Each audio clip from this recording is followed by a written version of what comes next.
Dacă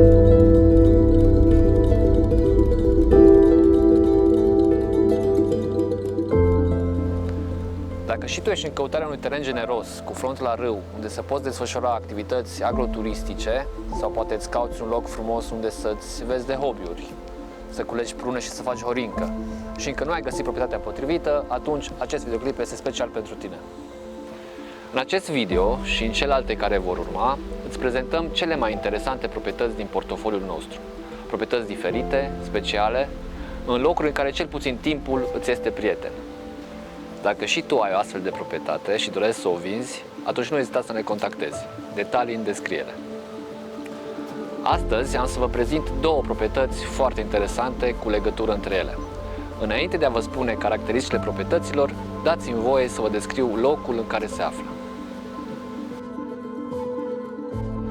Despre Maramureș s-au făcut sute de reportaje și s-au scris mii de pagini în cele mai cunoscute reviste și ghiduri de specialitate. Este un ținut de poveste unde obiceiurile și tradițiile de sute de ani încă se păstrează. Tot aici o să găsiți și Eco Maramureșul sau zona Mara Cosău, Creasta Cocoșului, una dintre primele două microregiuni din România care, în toamna anului 2014, au dobândit oficial statutul de destinație de ecoturism. Eco Maramureșul cuprinde două râuri, Mara și Cosău, un masiv vulcanic cu o formațiune de stâncă uriașă, rezervația Creasta Cocoșului și satele dintre ele. Creasta Cocoșului din Munții Gutâi este o imensă stâncă din rocă magmatică veche de 9 milioane de ani.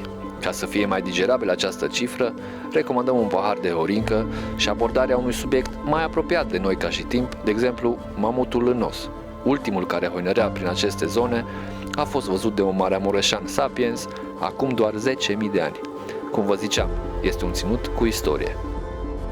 Am să vă mai spun câteva cuvinte despre râul Mara, pentru că ne interesează în mod direct.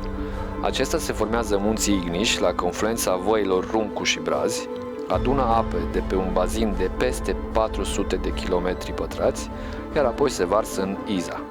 Îi se mai spune râul care nu seacă niciodată.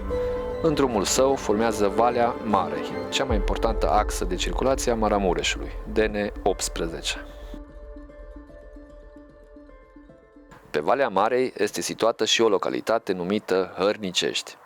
Aici, în Hărnicești, sunt cele două proprietăți pe care urmează să le prezint.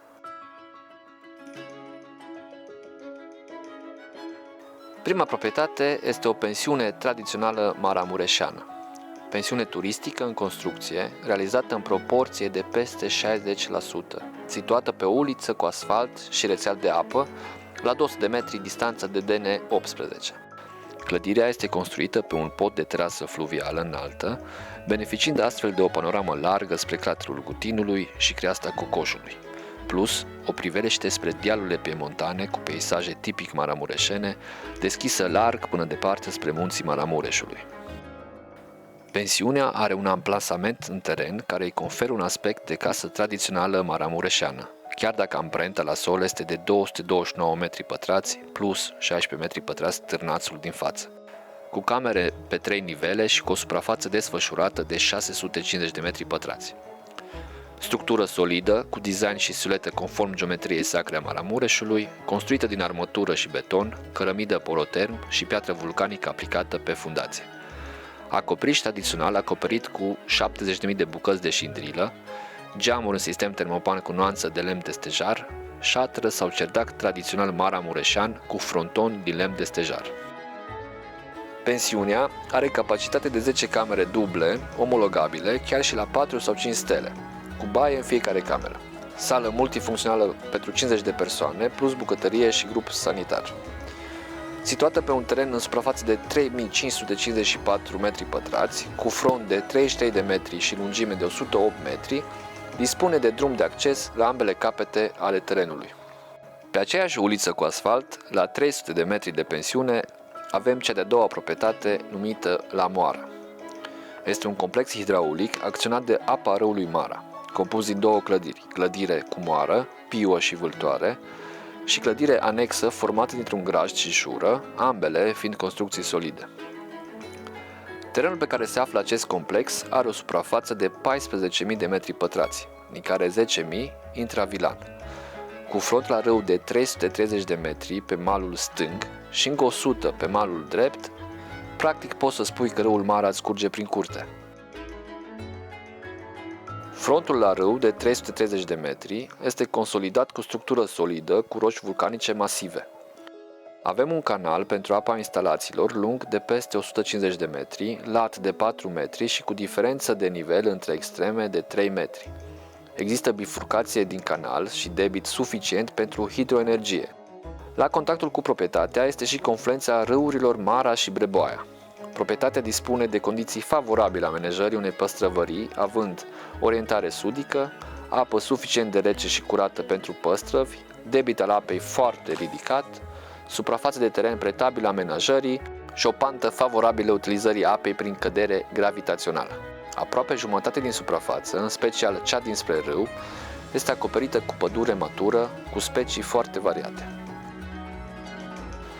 Cele două proprietăți pot fi vândute împreună sau separat. Pe lângă avantajul evident în cazul în care le cumpărați împreună, obțineți și un bonus, o casă tradițională maramureșeană veche de peste 100 de ani, amenajabilă turistic, fiind la mare căutare. Dacă aceste proprietăți ți-au stârnit interesul și ai observat potențialul lor, atunci trebuie să urmăm doar 3 pași simpli. 1. Ne contactezi. 2. Stabilim o vizionare. 3. Ne vedem la proprietate. Eu am fost Aris de la Just Imobiliare. Vă mulțumesc pentru vizionare, iar dacă v-a plăcut prezentarea și doriți să vedeți și alte proprietăți la fel de interesante, nu uitați să vă abonați pe canal pentru a fi notificați. Vă urez tranzacții reușite și CF-uri curate.